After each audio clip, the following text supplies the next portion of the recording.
En nombre de la Academia Peruana de Derecho les doy la bienvenida a todos ustedes y les agradecemos por su presencia personal. Muchas gracias. En mi condición de presidente del Consejo Directivo de la Academia Peruana de Derecho, elegido por un periodo de 2 años que vence en el mes de febrero del año 2027, me es sumamente grato expresarles nuestro agradecimiento a todos ustedes por su asistencia a la ceremonia de toma de posesión del académico de número de nuestra academia, el doctor Luis Alfonso García Corrochano Moyano. Ceremonia que, conforme a nuestro estatuto, debe llevarse a cabo en acto público y solemne, dentro del plazo de 1 año, contado desde el día siguiente al de su elección, la cual fue acordada formalmente en la sesión de la Asamblea General Extraordinaria llevada a cabo el pasado miércoles 5 de febrero del año en curso. A manera de explicación, que me parece pertinente y necesario formular en el presente acto público, conforme a nuestro estatuto vigente, la Academia Peruana de Derecho tiene 3 clases de asociados, a saber, académicos de número, que como máximo somos 30 miembros, académicos eméritos designados por la Asamblea General con no menos de 10 años de haber ejercido su cargo como académico de número. Y el tercer grupo son los académicos honorarios, que única y exclusivamente son juristas extranjeros elegidos por la Asamblea y que reúnen los requisitos exigidos en el estatuto. La verdad que tenemos un excelente grupo de abogados académicos honorarios, de diferentes países, por supuesto. Me es sumamente grato destacar que en la sesión del 5 de febrero del año en curso, en la Asamblea General Extraordinaria de la Academia, se eligieron 5 académicos de número, que son el doctor Arsenio Oré Guardia, que está aquí, presente, quien ya fue incorporado en una emotiva sesión que fue llevada a cabo el pasado jueves 24 de julio, presentada por la académica de número doctora Elvira Martínez Coco. El doctor Juan José Ruda Santolaria, que también ya ha sido incorporado en una emotiva sesión llevada a cabo el pasado miércoles 13 de agosto del año en curso, presentado por el académico de número doctor Eduardo Ferrero Costa. En tercer lugar, el doctor Giovanni Priori Posada, que también ha sido incorporado en una emotiva sesión llevada a cabo el pasado miércoles 3 de septiembre del año en curso, presentado por el académico de número Alfredo Bular González, quien radica y ejerce en España, en Madrid. Y en cuarto lugar, el doctor Luis Alfonso García Corrochano Moyano, que hoy estamos incorporando. El último, el quinto, es el doctor Carlos Blancas Bustamante y tenemos que incorporarlo de todas maneras antes del 5 de febrero, y por un estado de salud estamos planificando que sea en noviembre. La sesión pública de toma de posesión de académico de número del doctor Luis Alfonso García Corrochano Moyano, que reitero, esta noche la estamos llevando a cabo, es la 4ª sesión que se está realizando dentro del plazo máximo estatutario previsto en el estatuto. Y en los próximos meses, es decir, antes del 5 de febrero del año 2026, se formalizará la incorporación del 5º académico de número elegido en acto público y solemne, que en su oportunidad convocaremos, que es la del doctor Carlos Blancas Bustamante. A continuación, qué lástima que no ha venido porque por razones de salud me ha llamado y se ha excusado, pero Mario Castillo lo va a reemplazar, el doctor Domingo García Belaunde, muy apreciado amigo, que ha sido presidente de la Academia del 2010 al 2012, quien es académico de número de la Academia Peruana de Derecho, quien dará el discurso de bienvenida al doctor académico de número en nombre y representación de Domingo García Belaunde, es Mario Castillo Freire. Adelante, por favor. Muy buenas noches. Ante todo, debo decir que en lo personal, porque lo que voy a leer es lo que ha escrito Domingo García Belaunde, pero en lo personal estoy muy contento con la incorporación de Lucho García Corrochano, un entrañable amigo y además por todos los méritos que tiene, ¿no? Académicos, personales, profesionales y que honran a la Academia Peruana de Derecho. Voy a pasar a dar lectura a las palabras escritas por el doctor Domingo García Belaunde. Señor presidente de la Academia Peruana de Derecho, señores académicos, señoras y señores, por esas cosas raras de la vida, me veo hoy en el trance, muy honroso para mí, de presentar a esta academia a su nuevo miembro, Luis Alfonso García Corrochano Moyano, Lima, 1966. Y me voy a permitir explicar este punto. A él lo conocí en 1989, cuando era alumno de la Facultad de Derecho de la Universidad de Lima, en donde yo dictaba en aquel entonces el curso de Derecho Constitucional Peruano, que en el fondo es un enfoque sobre cómo esta rama del derecho público se aplica a la realidad y a la dogmática peruana. También incursioné por generosidad de Francisco Miro Quesada Cantuarias en el curso de Filosofía del Derecho que impartí durante algunos años. García Corrochano había ingresado a la universidad en 1987 y fue entonces no solo alumno destacado, sino muy preocupado por la problemática del derecho público y también de su historia. Fue así para mí un doble descubrimiento. Por un lado, a quien en plena juventud conocía muchas cosas y podía discutir otras más con un profesor, no obstante los años, no muchos, que lo separaban. Y además conocerlo personalmente, pues si bien me unen con él estrechos lazos de parentesco, no había tenido oportunidad de ubicarlo físicamente en esta sociedad cada vez más extensa y con lazos familiares muy diluidos. A diferencia de décadas pasadas, en donde la parentela se frecuentaba entre sí, al extremo que se trataban no solo primos hermanos, sino primos segundos, terceros y hasta cuartos, si cabe la expresión. Pero lo más interesante de todo es que en esa época, por esas estulticias muy propias de nuestros pueblos, se había eliminado la tesis de bachiller, que era en parte una barrera que a veces era infranqueable para muchos, pero para otros un verdadero estímulo a vencer. Y esto había sido reemplazado por el denominado bachillerato automático, que ha terminado devaluando a los egresados de los estudios de Derecho a tal extremo que ya hay voces para que surjan modos o fórmulas de acreditación de estos profesionales que hoy en día son legión. E incluso de que no se abra ni inaugure ni una facultad de Derecho adicional en todo el país, pues se considera que ya llegaron al límite. En lo personal, recuerdo que para mí la tesis de bachiller en Derecho fue una barrera difícil de franquear, porque me obligó a concentrarme en mis lecturas, a ordenar mis ideas, a preparar un plan de trabajo y finalmente a emprender la redacción de algo que era en principio novedoso. Fue algo pesado, fatigoso y algo así como un primer ensayo, utilísimo, aun cuando no siempre sus resultados eran publicables, como fue mi caso.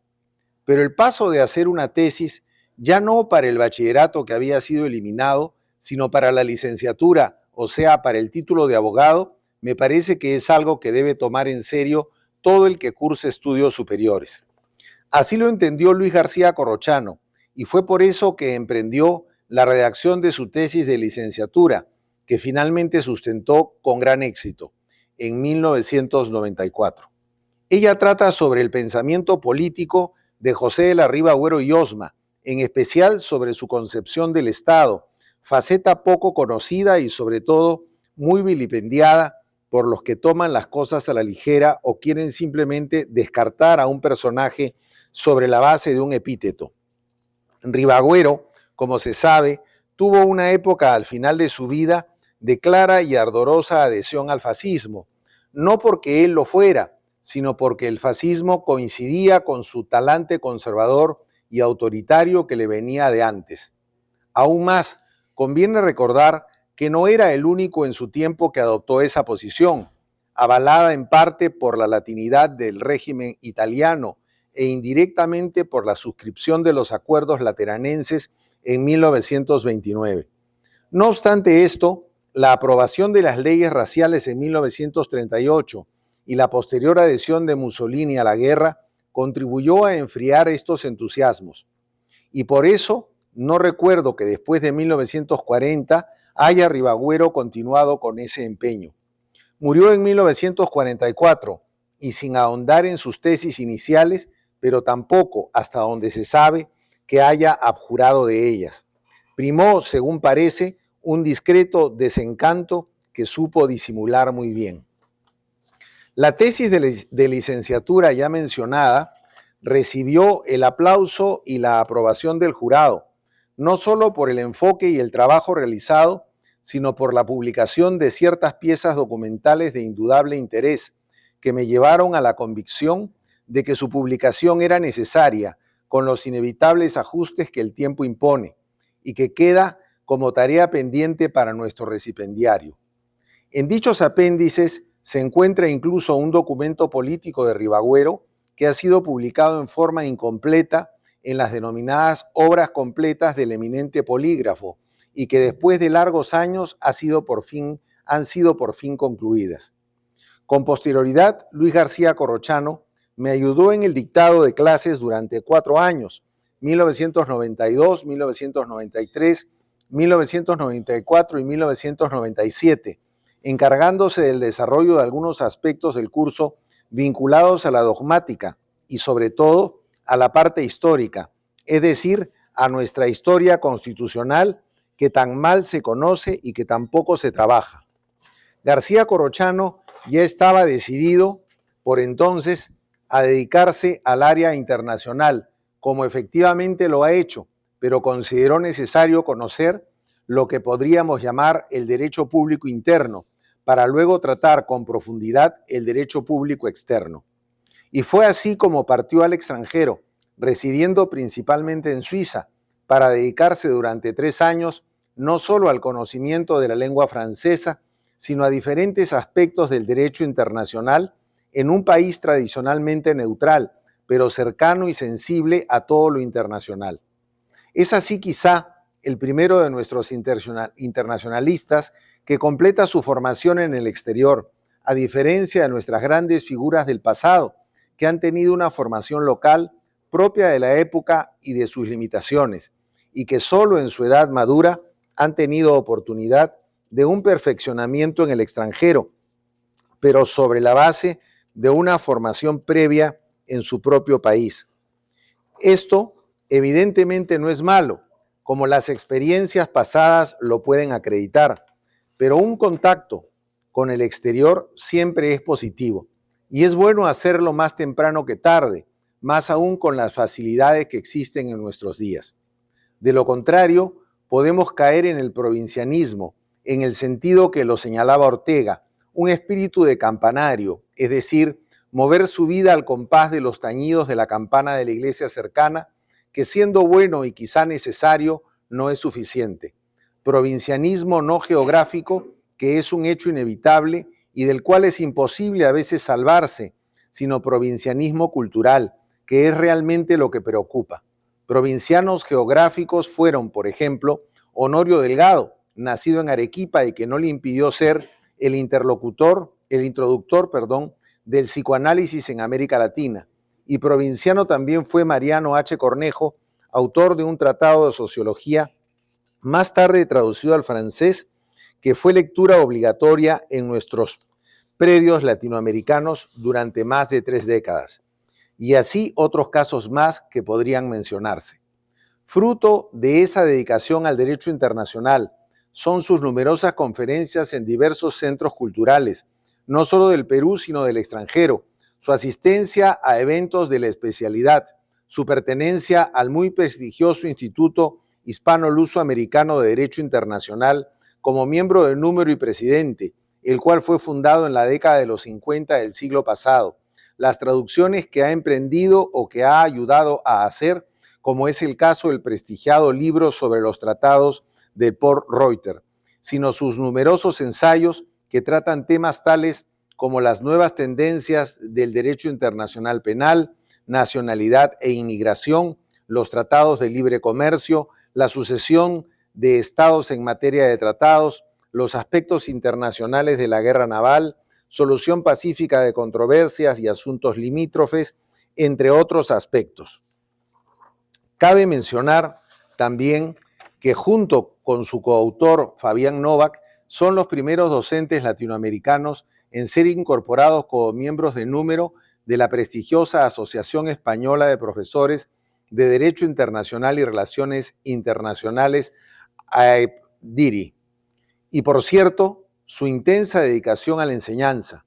Mención especial merece, a mi entender, el Tratado de Derecho Internacional Público que ha preparado García Corrochano conjuntamente con su amigo y compañero de afanes académicos Fabián Novak y publicado inicialmente entre los años 2000 y 2005 bajo el sello editorial de la Pontificia Universidad Católica del Perú, que acaba de aparecer en una tercera edición en 3 tomos bajo el sello de Palestra. No me voy a extender sobre él, pues se trata de una obra en colaboración, y al hacerlo tendría que rendir mérito a los dos autores y no a uno solo, como es lo que me corresponde en esta oportunidad. Y más aún, cuando ambos autores no han querido deslindar al interior de la obra cuál de las partes pertenece a cada uno de ellos, y por eso la aceptamos como íntegramente fruto de la paciencia, el esfuerzo y el talento de ambos. Pero quiero señalar brevemente algo que he mencionado en otro lugar y que merece ser recordado. El Perú, como se sabe, ha estado desde su nacimiento como país independiente vinculado a problemas internacionales. El primero fue, sin lugar a dudas, la convocatoria hecha desde Lima por Bolívar para el Congreso Anfitriónico de Panamá en 1826, y luego problemas de guerras y sobre todo de límites territoriales que ocuparon nuestros afanes durante más de 100 años. En este lapso ha habido no solo una preocupación por el tema internacional, sino innumerables publicaciones sobre nuestros problemas limítrofes, algunos de ellos en varios tomos, como es el caso del alegato de José Pardo y Mariano H. Cornejo de 1905 ante el rey de España. Pero desde el punto de vista de los tratados generales, debe destacarse en primer lugar el manual debido a José María Pando, publicado en forma póstuma en Madrid en 1843, de tan vasta influencia y que en su momento fuera cuestionado por el gran Andrés Bello desde Santiago de Chile. Una comisión nombrada por el gobierno de entonces encargó a Bartolomé Herrera para que investigase esta acusación de plagio, la que fue descartada, pues Pando nunca había publicado en vida dicho manual, sino que más bien su viuda lo hizo pensando que los resúmenes que había hecho su marido como ayuda a memoria de su labor diplomática no eran otra cosa que originales valiosos de una obra inédita y en consecuencia póstuma. No obstante ello, y aclarado su justa posición, el libro atribuido a Pando, pero en realidad basado en lo esencial sobre el célebre texto de Andrés Bello, ha tenido una circulación y aceptación muy extendida en nuestro ámbito hispánico. Menciono este hecho por la gravitación que ha tenido el texto atribuido a Pando, y no por su origen mismo, que como se ha acreditado, debe atribuirse a terceros. Luego hay que considerar un texto que tuvo gran difusión, y es el Compendio de Derecho Público Interno y Externo del comendador Silvestre Piñero Ferreira, que Bartolomé Herrera traduce del francés y publica en Lima en 1848, y que servirá como referente a varias jornadas universitarias, y que acabo de reeditar, debidamente revisado en el Fondo Editorial del Congreso de la República y en 2015. Le sigue un pequeño folleto de carácter general sobre derecho internacional o de gentes, que publica José Silva Santisteban en 1858 y que cumplió su cometido. Su autor publicó además otros textos sobre disciplinas afines que tuvieron difusión en la segunda mitad del siglo XIX. Hay que señalar igualmente la contribución de Manuel Atanasio Fuentes en el tercer volumen de su Enciclopedia del Derecho, publicada en 1876, así como el manual de Carlos Vice de 1893. Y más bien, como el gran antecedente, hay que mencionar el tratado en 2 tomos de Ramón Ribeiro, dividido en 2 partes, dedicada una a la paz y otra a la guerra, y que representó un gran esfuerzo de sistematización, publicado entre 1901 y 1905, y que se presenta propiamente como un tratado de derecho internacional y quizá el primero al que se le podría dar tal denominación. Las grandes figuras que vienen luego, como podrían ser Víctor Maurtua y Víctor Andrés Belaúnde, publican ensayos enjundiosos y creativos sobre nuestros problemas internacionales, y más aún son actores y hacedores de política exterior. Pero no dejan sus inquietudes en un texto escolar de alta divulgación como en los casos anteriores. Solo años más tarde se publica en edición definitiva el Tratado de Alberto Ulloa, en 2 tomos, en Madrid y en 1957. Ulloa había empezado esta investigación a fines de 1920, la que fue enriqueciendo y ampliando hasta que llegó a su cuarta y última edición en dicho año. Y aun cuando Ulloa vivió algunos años más y estuvo activo en la diplomacia, no volvió sobre el tratado, sino más bien sobre el ensayo, en especial sobre el nuevo derecho del mar, que por entonces se iniciaba tímidamente. Y luego habría que registrar algunos manuales preparados para la docencia universitaria, como es el de Felipe Portocarrero Olave y más cercanamente los esfuerzos de Elizabeth Salmón. Y así llegamos a este tratado publicado por Luis García Corrochano con Fabián Novak, en un total de 3 tomos y que supera a todos lo anteriormente publicados por su extensión y amplitud de miras. Y esto dicho sin desmerecer ni subestimar las notables contribuciones de quienes los antecedieron. Pero como todo tratado se vuelve inmanejable para el usuario común, ello reclama un manual que esperamos que los autores o uno de ellos se animen a hacerlo. El trabajo académico e intelectual de Luis García Corrochano no se ha detenido en la publicación del mencionado tratado. Ha continuado realizando contribuciones a prestigiosas publicaciones internacionales como las enciclopedias de Derecho Internacional y de Derecho Internacional Procesal del Instituto Max Planck, libros homenaje a reconocidos maestros europeos y americanos e investigando sobre temas peruanos vinculados al derecho internacional. Además, ha perseverado en la labor docente, dictando desde hace casi 3 décadas los cursos de Derecho Internacional Público, Derecho Internacional Privado y diversas materias de relaciones internacionales, especialmente en la Academia Diplomática y la Universidad Peruana de Ciencias Aplicadas, UPC, de cuya Facultad de Derecho es decano desde el 2014. A fin de no extender esta breve presentación mía, solo quiero reiterar mi íntima complacencia por la incorporación de Luis García Corrochano a esta institución.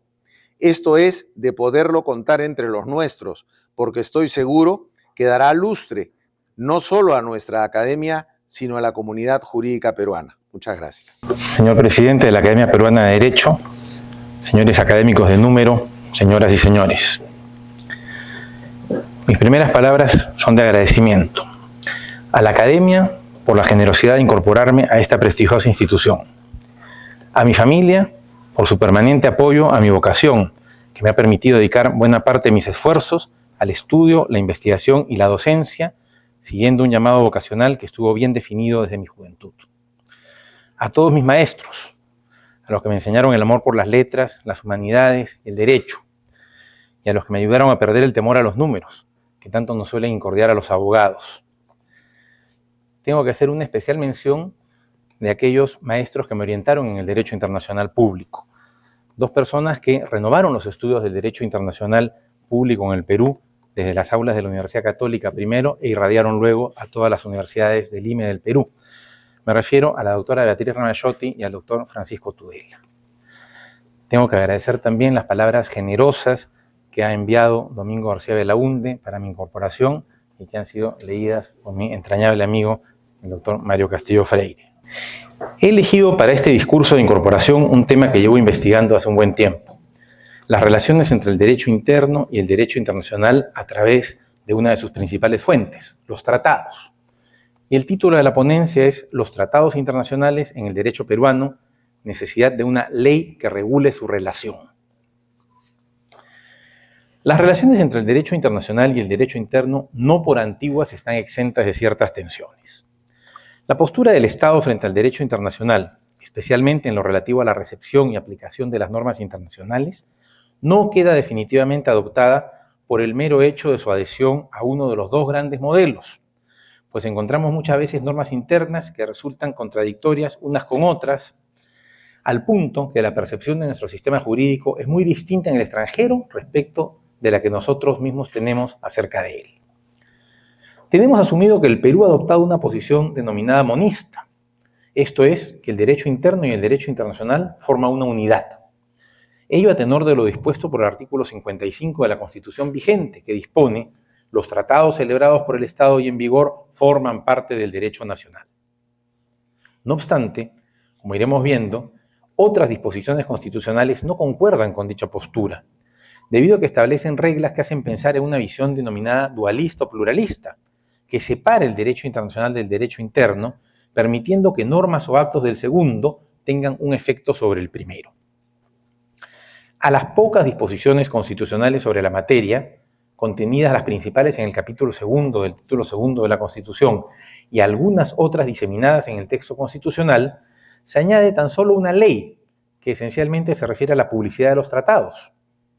una norma reglamentaria sobre el otorgamiento de plenos poderes y algunas menciones dispersas en leyes orgánicas y otras normas, y apenas 2 disposiciones administrativas que tímidamente señalan unas pocas definiciones y procedimientos relativos al proceso interno de formación de los tratados y las competencias de los órganos estatales en la materia. Una breve jurisprudencia constitucional, judicial y administrativa ha tratado de sistematizar y dar coherencia a la interpretación de las normas nacionales sobre la materia. Esta ponencia aspira a demostrar la necesidad de adecuar las normas nacionales sobre los tratados con las normas internacionales que el Perú ha aceptado e incorporado a su derecho interno, de manera que exista un tratamiento coherente de los tratados en todo el proceso internacional de formación, así como en el proceso interno de incorporación y aplicación, que haga posible el correcto empleo de las normas internacionales por todos los operadores del derecho, para lo que resulta necesaria la dación de una ley sobre la materia que desarrolle adecuadamente los preceptos constitucionales, defina de manera conveniente la participación de los poderes públicos en el mencionado proceso interno de incorporación y aplicación. No se trata únicamente de cuestiones conceptuales, como puede parecer a primera vista. La actividad normativa internacional entre estados y entre estos y organizaciones internacionales se ha incrementado de manera exponencial en las últimas décadas. Paralelamente, la exclusividad que hasta fines del pasado siglo tenían los ministerios de Relaciones Exteriores como representantes y agentes de la voluntad internacional de los estados se ha visto rebasada por la cantidad y variedad de materias que son objeto de negociaciones internacionales en distintos niveles, y por la expansión del derecho internacional hacia materias que tradicionalmente fueron consideradas dominio reservado de los estados, pero que en la actualidad requieren de la cooperación internacional que se gestiona justamente a través de acuerdos. En efecto, en la actualidad, prácticamente las leyes orgánicas de todos los ministerios se atribuyen la capacidad de negociar internacionalmente los asuntos de su competencia y confieren al ministro del ramo la representación internacional en dichas materias. No obstante que las normas del derecho interno carecen de efecto a nivel internacional, se ha instalado en la mentalidad de muchos funcionarios que las disposiciones legales bastan para poder ejercer dicha representación y su consiguiente competencia negociadora. Esta situación da lugar a no pocos desencuentros. Por otra parte, la aparición y el empleo de un abanico de instrumentos jurídicos escritos, distintos de los tratados y cuya denominación varía, acuerdos internacionales administrativos, acuerdos internacionales sin carácter normativo, acuerdos interinstitucionales, y cuyos efectos no siempre están claramente definidos, generan confusión no solo a nivel teórico, sino sobre todo a nivel práctico, pues en ocasiones es laborioso distinguir si sus rasgos constitutivos difieren absolutamente de los tratados o presentan tales afinidades que pueden llevar a confusión a los distintos operadores del derecho. Si bien, desde el punto de vista de los internacionalistas, la dación de una ley no sería una necesidad imperiosa, pues en realidad los tratados internacionales se rigen por las disposiciones del derecho internacional público, siendo las normas internas únicamente de aplicación a la formación de la voluntad del Estado, debemos considerar que los diversos operadores o destinatarios del derecho, abogados, funcionarios de la administración pública, jueces y ciudadanos en general, no están familiarizados con el derecho internacional, al menos no al mismo nivel en que lo suelen estar con las normas del derecho interno. Por esa razón, varios otros estados han optado por sistematizar en leyes nacionales los diversos aspectos de la relación entre ambos derechos, interno e internacional, en relación con la elaboración, aprobación, incorporación, publicidad, aplicación e interpretación de los tratados y la regulación de otros instrumentos de carácter internacional. Una ley contribuirá de manera decisiva a poner orden en la pequeña maraña de normas relativas a la materia, a la vez que podrá establecer la correcta interpretación de las disposiciones constitucionales, evitar los problemas de calificación, facilitar el proceso que lleva a la negociación, adopción y autenticación de los tratados, la coordinación entre las reparticiones públicas, la publicidad e incluso el procedimiento interno de revisión de la constitucionalidad de los tratados y el adecuado control del empleo de otros instrumentos internacionales. Somos de opinión que se trata de una solución práctica y eficiente a los problemas enumerados y a otras carencias que iremos mencionando. En primer lugar, una ley sobre tratados debe contener precisiones conceptuales sobre los principales términos. Cierto que, en este caso, la Convención de Viena de 1969 sobre los tratados ya contiene definiciones que la ley tendrá que repetir, pero también sería de utilidad definir los principales términos que emplea el propio derecho interno. La ley también debe definir a nivel interno la competencia para celebrar tratados, dejando en claro que es constitucionalmente un atributo presidencial, casi un atributo personalísimo, diría yo, que se ejerce con refrendo ministerial, pero que no requiere, por ejemplo, de la aprobación del Consejo de Ministros. En esa línea, visto que el derecho internacional establece que son competentes los jefes de Estado y los jefes de gobierno, la norma deberá precisar que en el caso peruano, el presidente de la República concurre en ambas condiciones. Igualmente, en concordancia con las normas internacionales, definir la competencia principal del Ministerio de Relaciones Exteriores, así como la que corresponde a los demás ministerios en los ámbitos de su competencia, definiendo los límites de su participación en las diversas etapas de formación de los tratados. Una ley es la oportunidad para definir aspectos importantes relativos a la representación del Estado. En primer término, para definir la denominación oficial del Estado. No existe una sola norma que diga cuál es el nombre oficial del Estado. La Constitución menciona en muchas ocasiones la República del Perú. La capital de la República del Perú es la ciudad de Lima. Y hace una serie de menciones, pero sin embargo no existe un nombre oficial definido como tal. En la actualidad se emplean indistintamente los términos República del Perú, Estado peruano, Gobierno del Perú e incluso Perú al momento de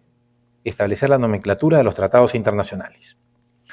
De la misma forma, se debe precisar cómo se realiza el nombramiento de las personas autorizadas para suscribir un tratado en nombre del Estado y los plenos poderes de los que deben ir premunidas, cuando no se trate del presidente de la República, el ministro de Relaciones Exteriores o los embajadores o representantes permanentes debidamente acreditados, a quienes la Convención de Viena de 1969 reconoce representación plena del Estado.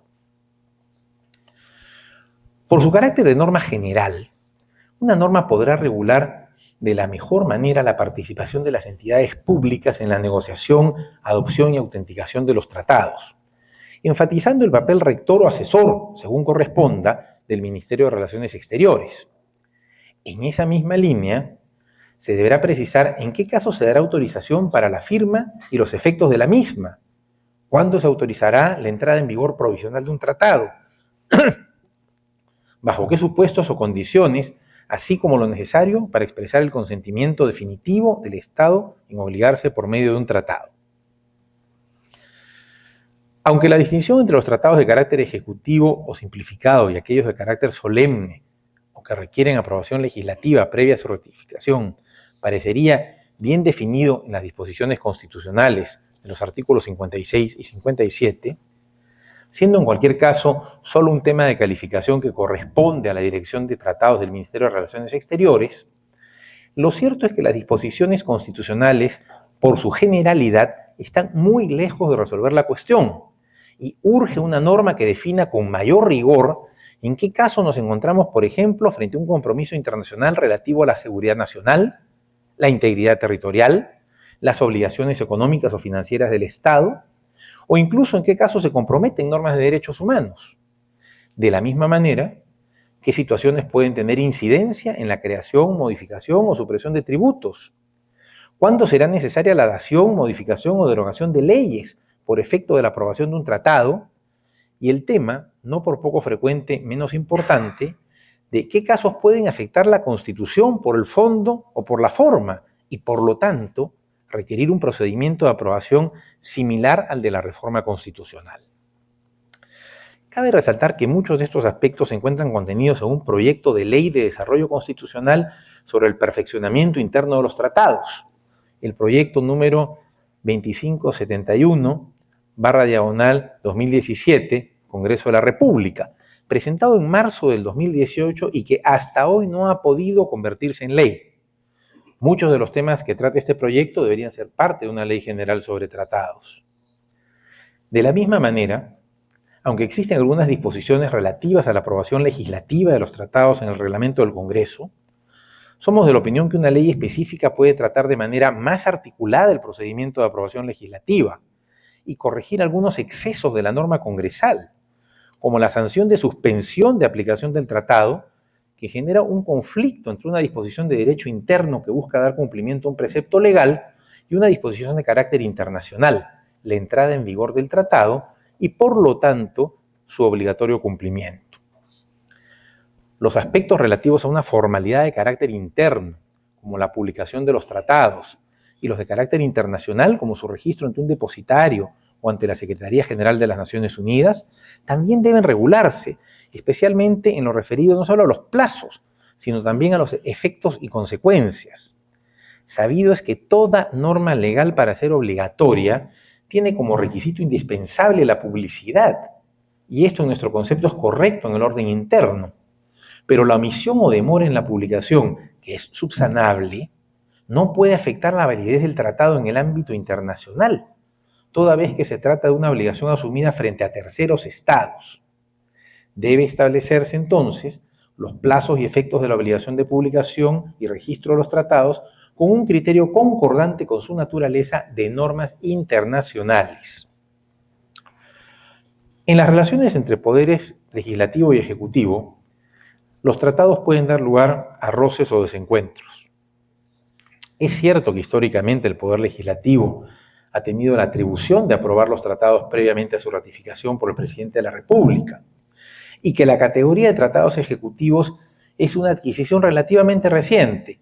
primero por una práctica seguida a partir de los años 50, durante la vigencia de la Constitución de 1933, y que luego fue recogida en la Constitución de 1979 y por la actual. Sin embargo, la propia Constitución reserva a la aprobación legislativa tratados como los mencionados precedentemente, siendo esta aprobación legislativa preceptiva e indelegable. A propósito de la reforma constitucional que retorna al legislativo bicameral y visto que las funciones relativas a la aprobación de los tratados corresponderán a futuro al nuevo Senado, una ley sobre tratados sería una buena oportunidad para establecer el nuevo procedimiento legislativo de aprobación y los plazos correspondientes a dicho trámite, en tanto la nueva Cámara Alta aprueba su propio reglamento. En esta tesitura de aprobación parlamentaria, en ocasiones ha surgido la pregunta relativa a la potestad del Poder Legislativo de proponer, por ejemplo, enmiendas o reservas a los tratados sometidos a su aprobación. En nuestro concepto, en tanto la atribución de negociar los tratados es privativa del Poder Ejecutivo, pensamos que no pueden incorporarse enmiendas en el proceso de aprobación legislativa, pues eso regresaría el texto a la etapa de la negociación. El caso de las reservas permite algunos matices. En principio, las reservas tienen el requisito de ser compatibles con el objeto y fin del tratado, y ese es un límite infranqueable. Si bien no existe una prohibición expresa ni un impedimento formal para que el Poder Legislativo incorpore una reserva al momento de aprobar un tratado, no parece aconsejable que quienes no han tomado parte en la negociación del mismo decidan si se modifica o se excluye uno o varios de sus artículos. La práctica usualmente seguida es que las reservas las formule el propio Poder Ejecutivo y someta el texto del tratado concertado, juntamente con las reservas, a la aprobación del Poder Legislativo previamente a la ratificación del tratado, que deberá realizarse incluyendo estas reservas aprobadas. La eventual enmienda o modificación de un tratado deberá seguir en el ordenamiento interno las pautas establecidas para su aprobación. Igual será el caso de las reservas que hubieran sido aprobadas por el Poder Legislativo al momento de aprobar el tratado. En lo relativo a la denuncia de los tratados, si bien la disposición constitucional contenida en el párrafo tercero del artículo 57 dispone, siguiendo el principio que las cosas se deshacen de la misma forma en que se hicieron, que la denuncia de un tratado aprobado por el Poder Legislativo requerirá también la aprobación legislativa, aun siendo esta disposición lógica en apariencia, la práctica internacional establece requisitos internos de aprobación de los tratados, pero no suele hacerlo para la denuncia de los mismos, que es generalmente una atribución únicamente ejecutiva, que usualmente se efectúa con cargo a dar cuenta al Poder Legislativo. La norma deberá ser concordante con todas aquellas disposiciones que forman parte del derecho internacional aplicable a los tratados, como es el caso de los principios de interpretación o las eventuales causales de suspensión o terminación. Otras disposiciones, como las relativas a la afectación de la validez del tratado, no tendría sentido que se incluyan en una norma de carácter nacional. En línea con lo anterior, y para cerrar lo relativo a los tratados, si bien la validez internacional de dichos instrumentos depende del derecho internacional público, debemos tener en cuenta que los mecanismos de control interno parlamentario y de la constitucionalidad de los tratados son mecanismos legítimos. Los efectos que pueden producir dejarían al Estado al borde del incumplimiento y de la responsabilidad internacional si el Poder Legislativo optara por, entre comillas, derogar un tratado o el Tribunal Constitucional declarase la inconstitucionalidad de un acuerdo internacional. Como regla general, se debe establecer que el procedimiento legislativo constitucional que declara la inconstitucionalidad de un tratado debe dar lugar a la obligación del Poder Ejecutivo de denunciar el tratado, pero que la validez del territorio en el tratado no se afectará por la decisión legislativa constitucional, estableciendo lo que podríamos llamar una vacatio sentencia, sino cuando surta efecto una denuncia formulada de acuerdo a las normas del propio tratado o a las normas de derecho internacional aplicables. Por la práctica reciente y creciente y la diversidad de opiniones respecto de su contenido y alcances, una ley sobre tratados deberá incluir un capítulo relativo a aquellos actos internacionales celebrados por escrito y que no son jurídicamente vinculantes para el Estado, conocidos con diversos nombres, como ya ha sido mencionado, como acuerdos internacionales administrativos, acuerdos internacionales sin carácter normativo o acuerdos interinstitucionales, que es como los recoge la norma peruana.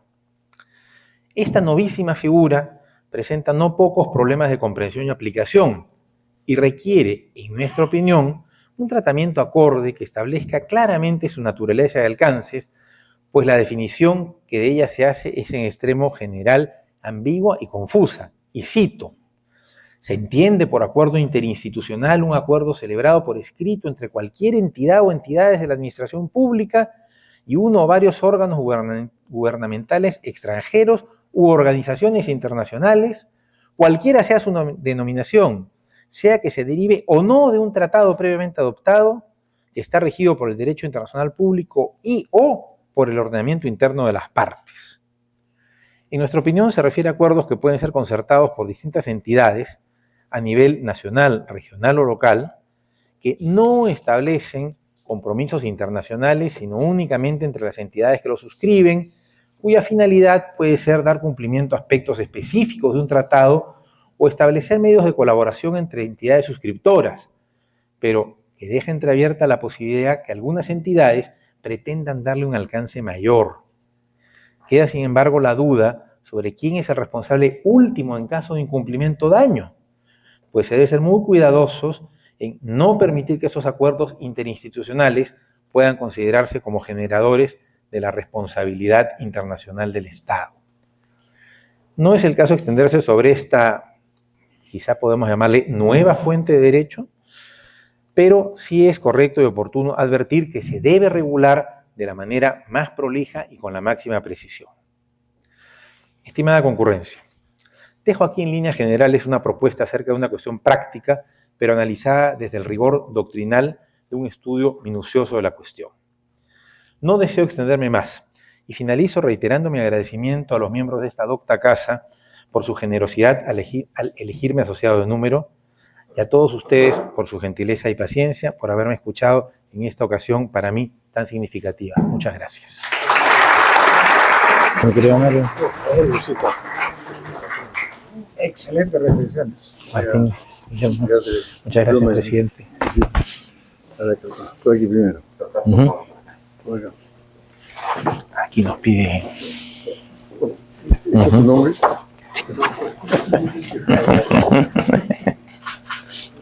Y ahora es Mascapancha. con tu nombre. Ujú. Bueno, muchas felicitaciones. Muchas gracias, Osvaldo.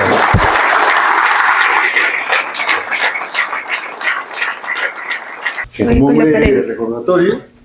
los académicos de números somos, según el estatuto, 30. En este momento, con él, 18. El doctor Carlos Blancas, 29. Y el doctor Hernando Montoya Alberti, 30. Hoy día, al mediodía, hemos tenido una sesión y lo hemos aprobado, convocando a la asamblea para la votación correspondiente. Les agradezco mucho por su presencia. Para nosotros es muy emocionante, muy lindo incorporar a los académicos de número que son parte ya de nuestra familia. Muchísimas gracias y los invito a pasar a la sala para un brindis como corresponde. Gracias.